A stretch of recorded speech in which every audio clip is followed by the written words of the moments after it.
అమ్మాయి గారు మీరు నవ్వాలి. నవ్వితే చాలా అందంగా ఉంటారు. చందమామ నువ్వు దాక్కోవాల్సిందే. ఎందుకంటే నీకంటే అందంగా మా అమ్మాయి గారు నవ్వుతారు కాబట్టి నువ్వు మబ్బుల్లో ఉన్న అవసరం లేదు. మా అమ్మాయి గారు నవ్వితే అంత వెలుగు కురుస్తుంది. సరేనా?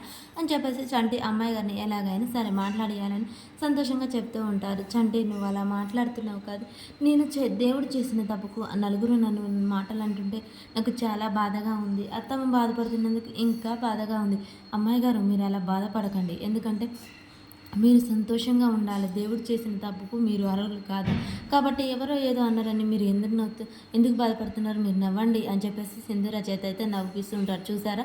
మీరు నవ్వితే ఎంత ఆనందంగా ఉన్నారో. మీరు నవ్వటం వల్ల మీ అమ్మ నాన్న బాగుంటారు. అలాగే మీరు నవ్వటం వల్ల ఆనందంగా ఉండడం వల్ల మీ అమ్మ నాన్న సంతోషిస్తారు. అలాగే అంతకంటే ఎక్కువగా ఇక్కడ చెంచలమ్మ గారు సంతోషపడతారు. ఇంతమంది సంతోషాన్ని మీరు ఎందుకు కాదంటారు అమ్మగారు? మీరు నవ్వండి అమ్మాయి గారు. మీరు చాలా సంతోషంగా ఉండాలి. ఇంకా ఆనందంగా ఉండాలి. కాబట్టి మీరు ఎప్పుడు ఎవరి మాటలు పట్టించుకోవద్దు. ఒక చెంచలమ్మ గారి సంతోషాన్ని, ఇక మీ అమ్మ నాన్న సంతోషాన్ని ఆలోచించాలి. సరేనా? అమ్మాయి గారు నవ్వండి అమ్మాయి గారు అని చెప్పేసి సింధూరని అయితే నవ్వే విధంగా చేస్తాడు చంటి. అలా చంటి మాటలకు సింధూర తన మనసులో ఉన్న బాధ మొత్తం చెప్పుకొని తన మనసుని తేలికపాటు చేసుకుంటుంది సింధూర.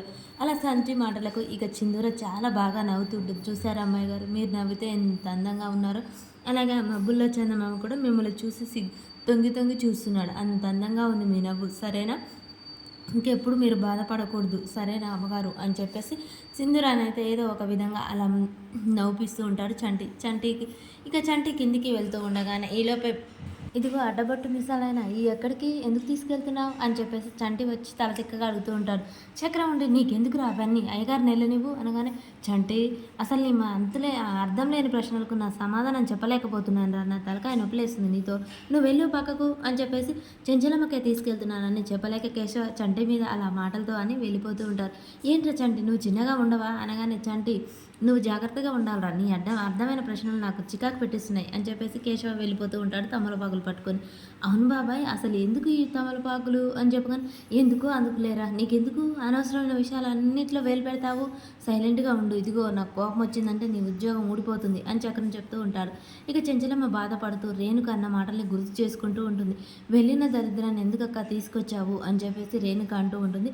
ఆ మాటలకు చెంచలమ్మ బాధపడుతూ ఉంటుంది. కేశవ ఏం చెంచలమ్మ ఎందుకు బాధపడుతున్నావు అని చెప్పగానే నలుగురు నా కోడల్ని అంటుండే మాటలు నేను చాలా బాధపడుతున్నానండి. తను చేయని తప్పుకు తను ఎందుకు నిందిస్తున్నారు దేవుడు చేసిన తప్పుకి అని చెప్పేసి చెంచలమ్మ అంటూ ఉంటుంది. చూడు చెంచలమ్మ మనం నలుగురి మాటలు పట్టించుకోకూడదు. మన కోడలేంటో మనకు తెలుసు కాబట్టి మనం సంతోషంగా ఉండాలి. ఇదిగో ఈ చిలుక చూడు నీకు ఎంత అదృష్టమో తెలుసా. భార్యలు భర్తలకు చుట్టియంగా చూసావు కానీ ఇలా భర్త చిలుకలు చుట్టడం ఎక్కడన్నా చూసావా అని చెప్పేసి కేశవ అంటుండే. అవునండి నేను చాలా అదృష్టవంతురాలని. భార్యని రాచి రంపాన పెట్టేవాళ్ళు సాధించే వాళ్ళే ఉన్నారు కానీ మీ అంతగా ప్రేమగా చూసుకునే వాళ్ళు ఎప్పుడూ లేరు అని చెప్పేసి చెంచలమ్మ చాలా సంతోషపడుతూ ఉంటుంది ఇక.